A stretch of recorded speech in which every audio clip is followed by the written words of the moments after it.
Kristus. Shalom. Ya, jumpa lagi bersama saya Napriadi dan Domi. ya, pada kali ini kita akan belajar dari kebenaran firman Tuhan yang terdapat dalam Yohanes 3 ayat 16. Firman Tuhan berkata, karena begitu besar kasih Allah akan dunia ini, sehingga ia telah mengaruniakan anaknya yang tunggal, supaya setiap orang yang percaya kepadanya tidak binasa, melainkan beroleh hidup yang kekal.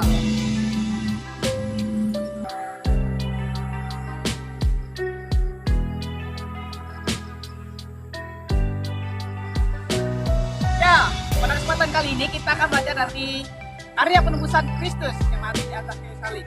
Ya, mengapa sih Yesus mati di kayu salib? Ya, pada kesempatan ini kita akan belajar karya penebusan Kristus di atas kayu salib. Apa penyebabnya dia mati di atas kayu salib?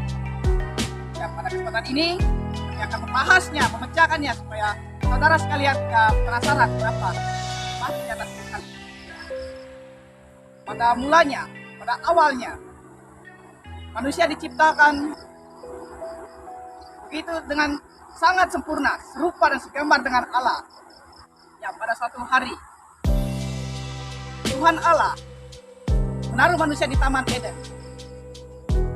Tuhan Allah menaruh manusia di Taman Eden, mengelola taman itu, merawat taman itu. Lalu datanglah si ular dan berkata kepada perempuan itu, dia berkata, sekali kamu tidak akan mati ketika kamu makan buah pohon ini. Lalu perempuan itu berkata, tapi Allah melarang kami untuk makannya. Allah berfirman, jangan engkau makan sebab engkau akan mati. Sekali lagi ular itu berkata kepada perempuan itu, yang mengatakan bahwa kamu tidak akan mati, tapi kamu akan menjadi seperti Allah, bisa tahu mana yang baik dan mana yang buruk. Pada saat perempuan dan laki-laki itu memakannya, atau Adam dan Hawa memakan buah itu, mereka lihat tahu bahwa mereka telanjang, lalu mereka lari dan menyamar daun pohon ara. Ya. Di sini kita melihat bahwa manusia melanggar perintah Allah.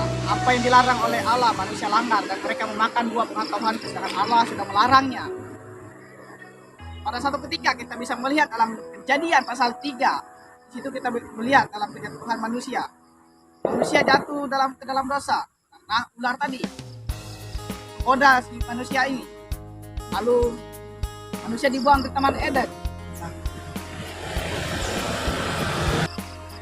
Ketika Allah melempar manusia dari Taman Eden, lalu manusia ditempatkan ditaruh di padang gurun.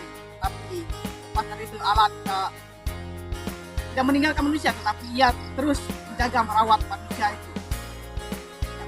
Ketika Allah berkata kepada Adam, karena engkau telah mendengarkan perkataan istrimu, maka dengan susah payah engkau mengusahakan tanah, dengan susah payah engkau akan mencari makananmu.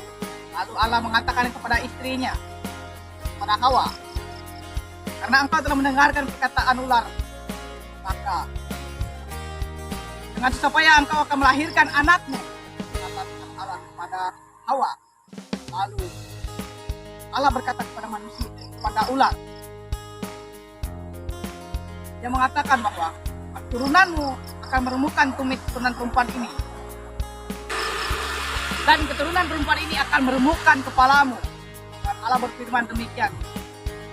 Dan kita melihat dari Yohanes 3 ayat 16 tadi, itulah terjadinya karya penebusan. Kita akan belajar dari karya penebusan yang akan disampaikan oleh saudara kita, Domi. Lalu kenapa Kristus menebus kita dari dosa? Karena kita, perbuatan kita, manusia sangat merusak total. Kita melihat dalam Roma 3 ayat 23 berkata demikian, karena semua orang telah berbuat dosa, telah kehilangan kemuliaan Allah. Jadi itu saudara-saudara, karena begitu perbuatan kita yang tidak layak terhadap Tuhan, sehingga Tuhan merelakan nyawanya yang begitu besar.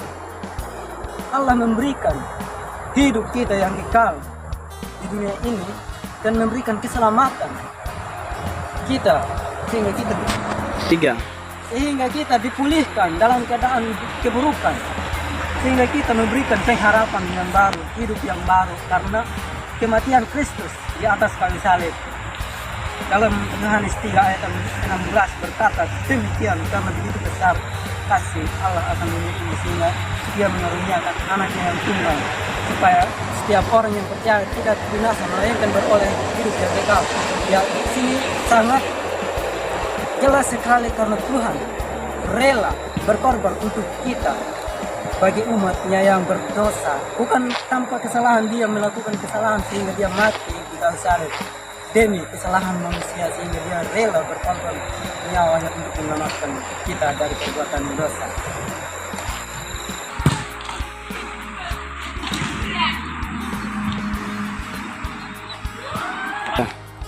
Kematian Kristus, kita sangat bersyukur sampai hari ini karena Dia memberikan pengharapan kita, memberikan penghiburan kita, sukacita kita, semangat kita, karena kematian untuk membawa kemenangan kita dalam setiap kehidupan sebagai orang-orang yang percaya kepada Yesus Kristus.